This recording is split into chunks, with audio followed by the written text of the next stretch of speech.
Welcome to the Firebelly Social Show. We're focused on talking to food and beverage brands that are on a mission to make the world better.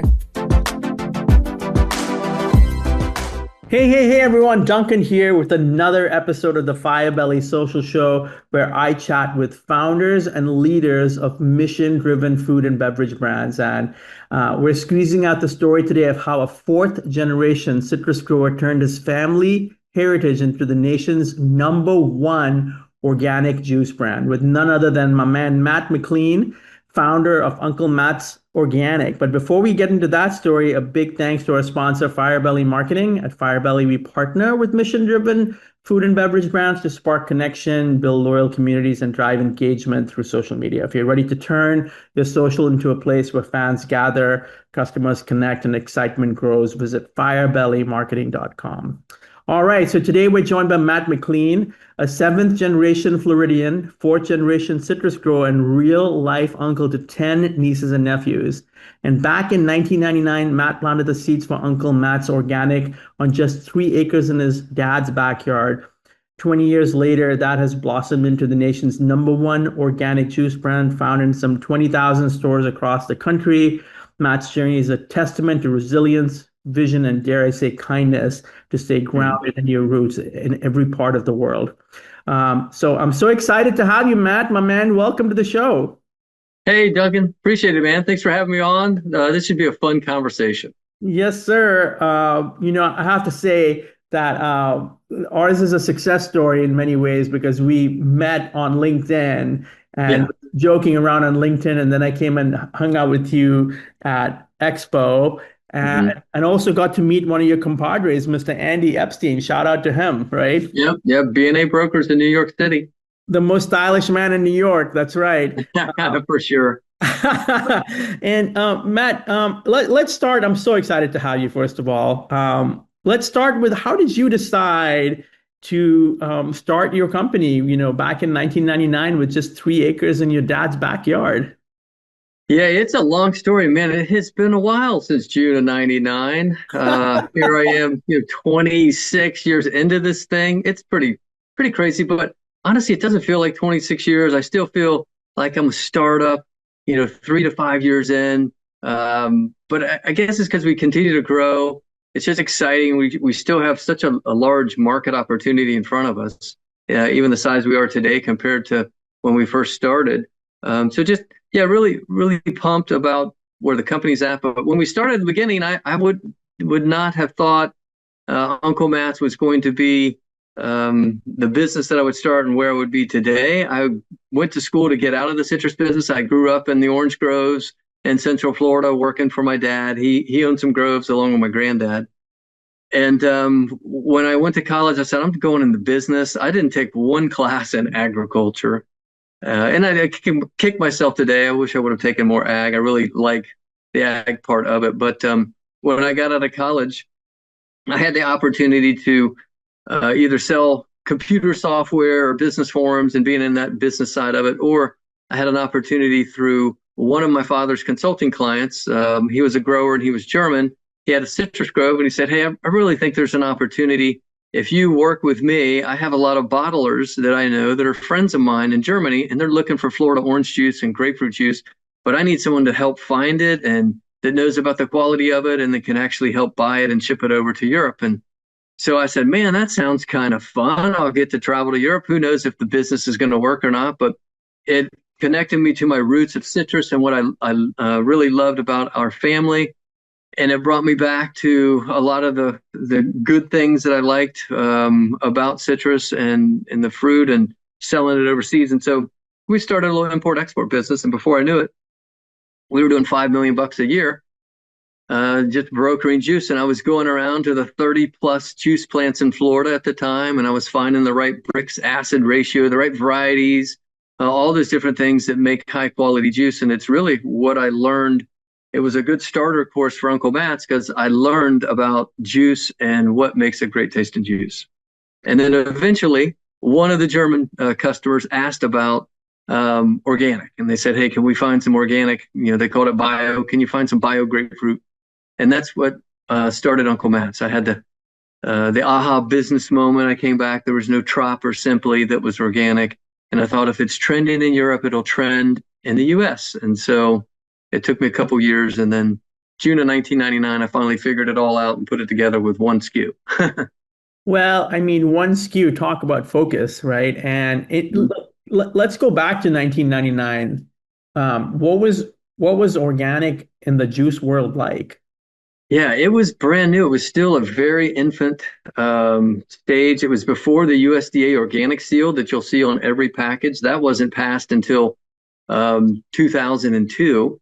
So we were under the California Foods Production Act, the California Foods Organic Foods Production Act, California and Organic Foods Production Acts in California.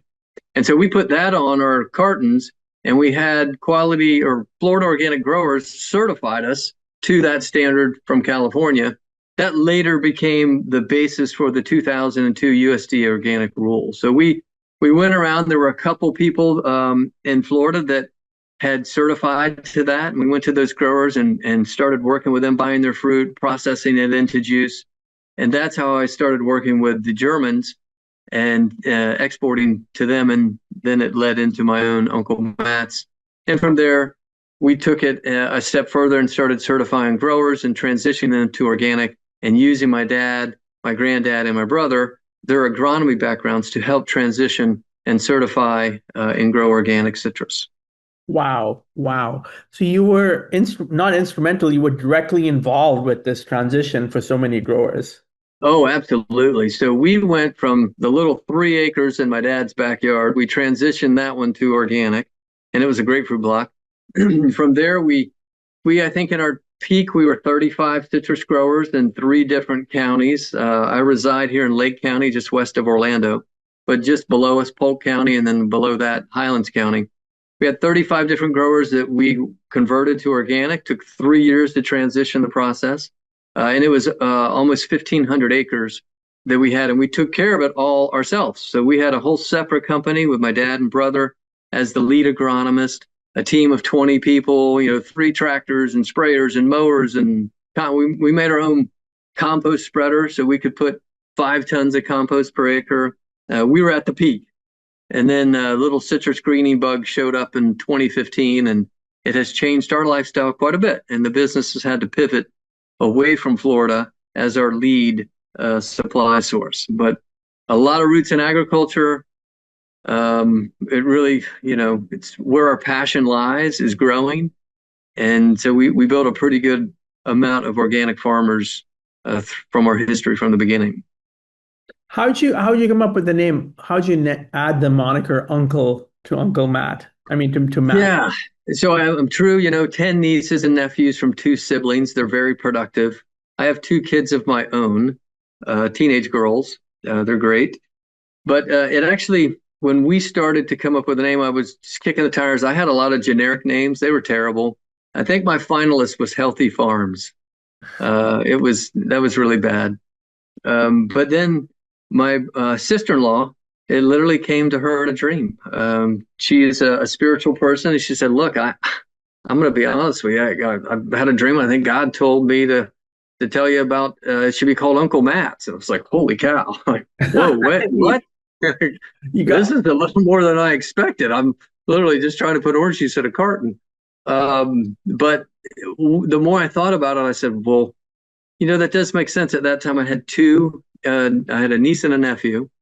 And organic farming really made sense about the farming for the next generation and protecting the environment and leaving it better than the way we had found it. And, I wanted to do that for the next generation. I really felt organic was a better way to farm.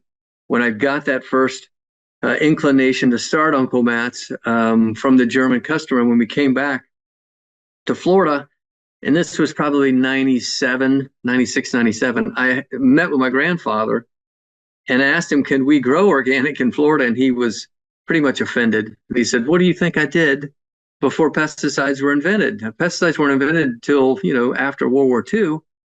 We farmed organic. Nobody called it organic. We used compost and cover crops, seaweed, fish emulsion, those kind of things to, grow healthy crops. And because a lot of that was just, it was never disproven from production practice. It was merely displaced by other technologies around synthetic fertilizers and pesticides. So he was really confident that we could grow organic and we could go back to doing that.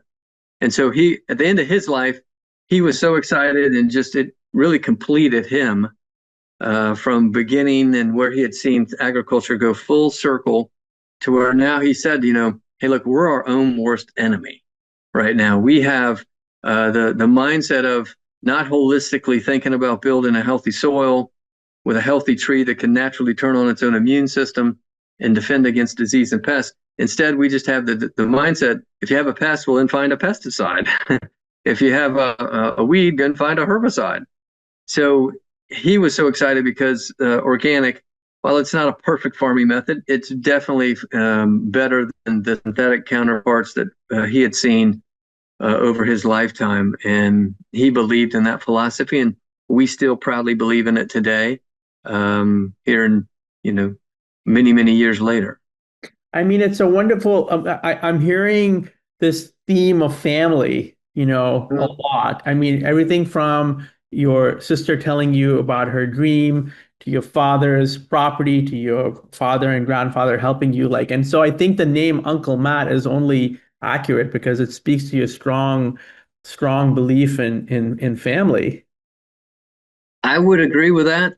When we took Uncle Matt's from nothing to a much larger company, we had the perfect family pieces involved.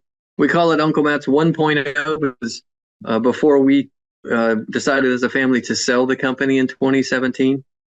We then later bought it back in 2020 at the beginning of the pandemic. We bought it back from Dean Foods out of bankruptcy. The largest dairy company went bankrupt. Whole other story, but we bought it back. So now we're kind of Uncle Matt's 2.0. But Uncle Matt's 1.0 from 99 until 2017, it was a lot of family. My mom did HR, my sister-in-law and my wife did marketing and social media together. My brother-in-law, he was, helped on the finance side of it part-time. My brother and dad were the head agronomists. So we were deeply involved, and all had different skill sets, which were great, and it made it successful. 2.0, a good chunk of them either went back to their full-time, brother-in-law went to be a pilot.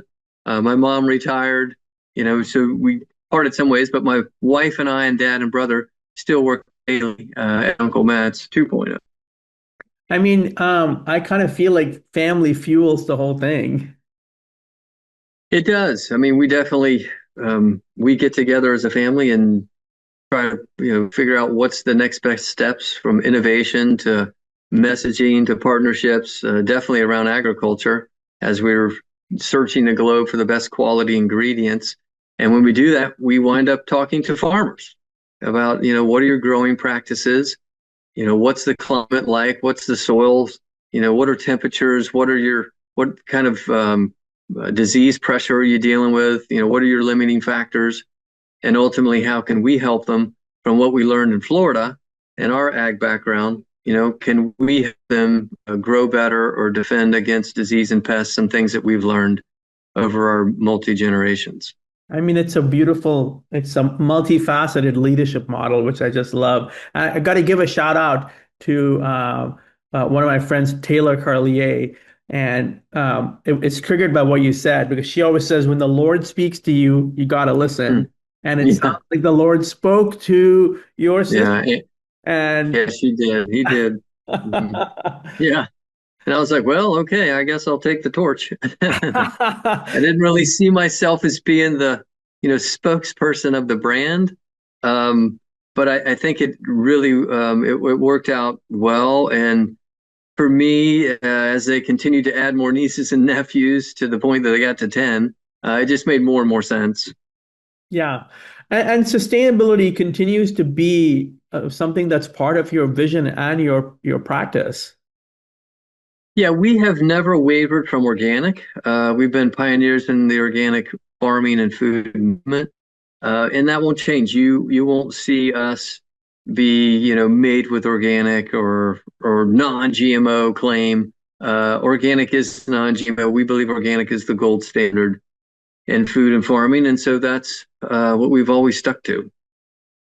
I love it. And not to mention, never mind juice, but beverage is just become such a crowded market. How do you, with your approach, and I think your gracious and generous approach to business, how have you stayed relevant in this competitive marketplace? Yeah, I mean, we are still grounded. Our number one item is still orange juice. It's organic orange juice. We're the by far the market leader. But we continue to listen to our customers, right? The first thing you can do is see where else can you expand and continue to innovate.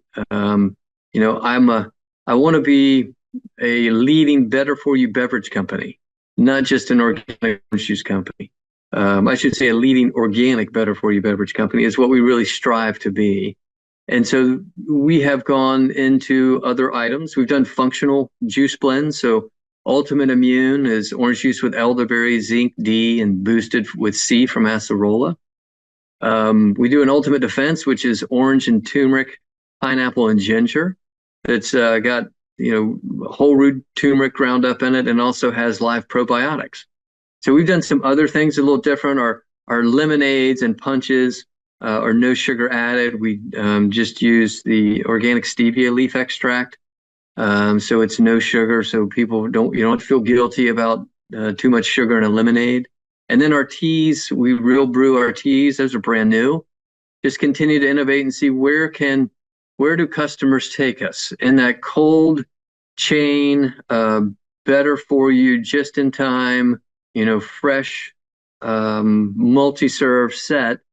What else can we do? And so I think our brand can play in a variety of spaces. Our teas are starting to prove that they have some real good velocity and staying power, which is great to see as a diversification in that cold case for us away from solely orange juice. It doesn't take our focus off of being better for you and consistently great tasting on OJ, but it just broadens our brand presence and our capabilities as a company.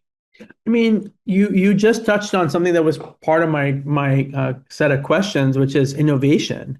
And before I ask you what you're excited about, specific product wise, or you can blend the answer, but innovation is clearly a big deal for you guys.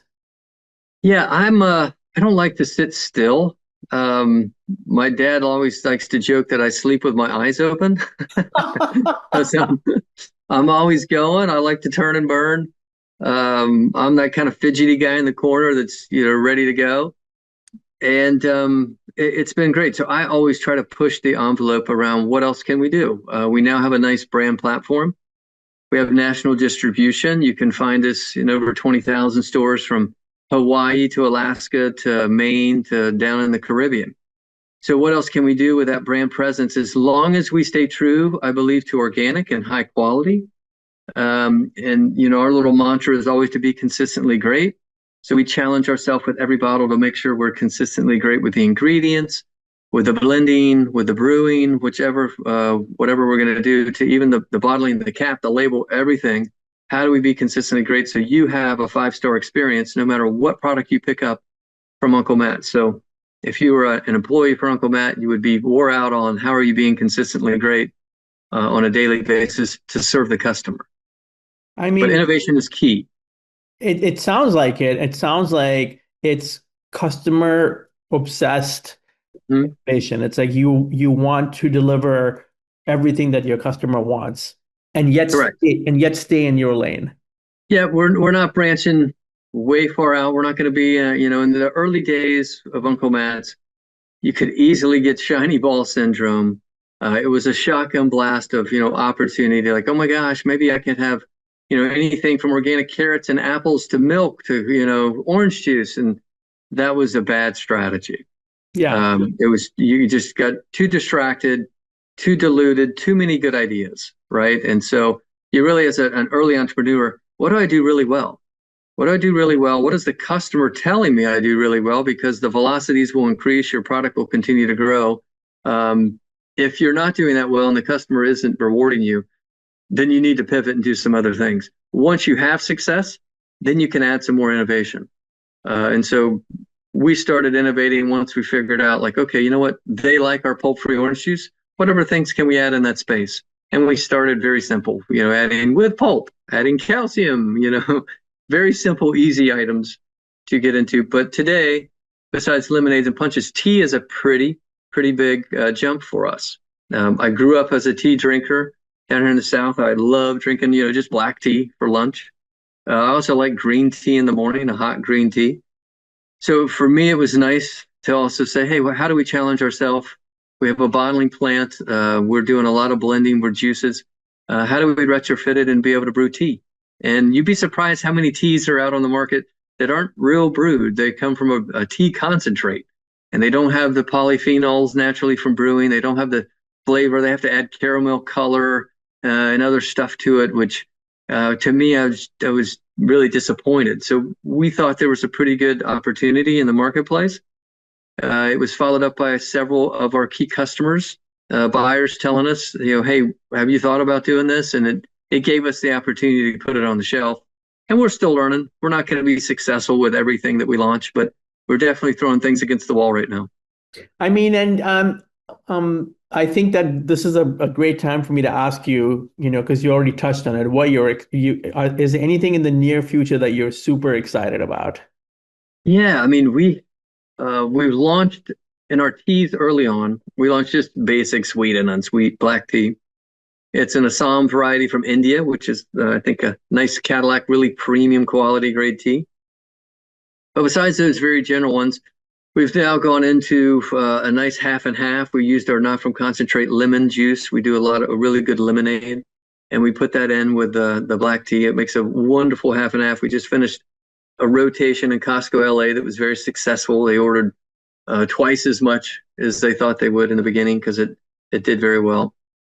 But the latest is yerba mate. So yerba mate is kind of the caffeine cousin to coffee that they use down in South America, Argentina, Brazil. It's in their culture, especially in Argentina. And they use that as a daily ritual for caffeine. And it's a cousin to the holly bush, which is pretty interesting. But it has natural caffeine in it. It also has some natural polyphenols that are good for focus, which are pretty cool. And I like it. I like the leaf. I like it's a different flavor. It's kind of a more native, it's kind of a greenish color in our bottle. So at first you're like, what is this thing? But it's definitely real brewed. We deep steep it and we add a little bit of lemon juice and some wildflower honey. And I think we've got something that is pleasure and palatable. And it's got 100 milligrams per 12 ounce of caffeine, natural caffeine, from both the yerba mate and organic green tea. So those two together, I like it. It really does work. And it's not like a coffee, high and crash. So we'll see where it goes. It's definitely different than what you'll see from your typical tea companies out there, like a Pure Leaf or a Milo's. And it's launching nationwide. The yerba mate is launching nationwide in Whole Foods and also Sprouts this month and next month. So go try and pick it up. That's amazing. I love it. I love the vision and how you all make these steps to the side. They're kind of like horizontal integration as opposed to vertical integration, like little steps to the side. I love it. And now let me ask you this, Matt. You're such a busy guy. How do you take care of yourself? How do you make sure that Matt is good? Yeah, a variety of things, right? Mentally, spiritually, physically, there's a variety of things I do that helps keep me. I try to really take my Saturdays and go nothing. I'm not doing anything work related. I'm not thinking strategically. I'm not, doing store checks. I spend time with the family. I love to, go boating with them. They're into horses, so I go watch them do their horse thing. I'm a horse dad. And then from a physical standpoint, I like to stay active. I swim and bike. I play basketball, wake surf, wakeboard. Those are all things I love to do. I stink at golf, but maybe later in life I'll slow down and really learn golf. It's sad because in Florida there's just a gazillion golf clubs or golf courses around. But I'd I swim and bike. I do triathlons. That kind of keeps me fit. And are you a music guy? Do you listen to music? Not a lot of music. I mean, I do and I don't. I mean, my wife is really the creative brain from her marketing side. She's really big into music. My kids love music. They play instruments. One plays the harp, one plays the cello. My wife plays piano and sings, and I just listen. I just sit there and relax and listen to their beautiful music. But I listen to all types of music. Anything from my kids are pop influence. So obviously I got to listen to some of that on the way to school. So I'm at least up on the pop trend. Anything from that to country music to Christian contemporary to my wife likes, EDM. I mean, there's all, if you looked at my channels, you're like, what is this? A hodgepodge of everything. Classic rock. I like classic rock too. I'm not really into the 80s disco, but I listen to all kinds of stuff. That's amazing. One question I got to ask you. I remember when we were at Expo, there was a gentleman that was there in your booth, and he's been coming in your booth since the late 90s. He's a little bit older than me, and he was telling me all the stories of what Expo was like, 25 years ago. Right. You know who I'm talking about? Yeah, Ed Seaman. So Ed Seaman works for us. He's like the natural food Yoda. He's been in the industry for 35 years, I think. He is our central U.S. sales manager and some key account managers. He handles Whole Foods and Sprouts and some other great key accounts for us. But he's a great friend, and he was one of my first brokers. He had his own brokerage in Chicago, and so that's how I got to know him. I joke he's the hardest working man in the natural foods industry. Great dude, and everybody, if you know Ed, you know Ed. Loving, kind soul, and dedicated to our industry, and has been a wonderful friend and employee. I don't know how he and I started talking, but then the next thing you know, like 20 minutes had gone by, and he was telling me all about how back in the day at Expo, everyone would go out together, and there was all this kind of unified camaraderie in those days. And and you said Ed Seaman, right? Yep, Ed Seaman. Yep, he lives up in Chicago, and he had his own food brokerage, natural food brokerage, probably 30 years ago. And then he sold it, and he went into work in the sales side and repping different brands. Spent a lot of time in the yogurt side of the business, repping Cascade Fresh and some other companies, and on and off would be a consultant for us. But now he's full time finally with Uncle Matt's. Man, I wanted to ask you, you were such a grounded guy, with the way you see people like promoting hustle culture, like no days are off days. You work every day, you work all the time, right? It's like, and you're so grounded, you have such a balance. What do you say to people, about how to live like that, to live in a balanced way? Yeah, I mean, it first starts if you're just solely on a business level, hopefully you're fortunate to do something you love every day, and you have a passion for it. Not everybody are fortunate like that. I am. I love what I do, and I love that I do it with my family. I'm also grounded in my faith, and so that helps me every day. Just kind of come back to that point, like, hey, ultimately it's. God's in charge. It's not me, and my treasures are in heaven, I hope. And so, that helps me focus and stay grounded there. And that came from my upbringing with my dad and my mom. But just, having the joy every day to do something you love, it won't feel like work. I mean, literally like 26 years have gone by, and you would think, oh my gosh, you got to be completely wore out. 26 years doing the same, like you're hammering the same thing in the hole, or oh my God. No, I mean, I still feel like I told you, it's been 3 or 5 years, right? Are we still in like year 4? What? And it's just great. Every day I come in with the Challenger brand still, cue the Rocky music as I walk in the front door. Right? Like, come on, man, where's Clubber Lang? I'm taking him down today because you're going after the bigger brands, trying to just chip away at your mission. And I'm all in on the mission and the vibe. And it's just a lot of fun. I mean, if you like the challenge of business, running your own business is the ultimate challenge from all kinds of things. From, you have to be able to teach yourself. Not everybody's a good leader. How do I become a better leader every day? Because people have to believe in me, right? And I have to make sure strategically we're doing the right things.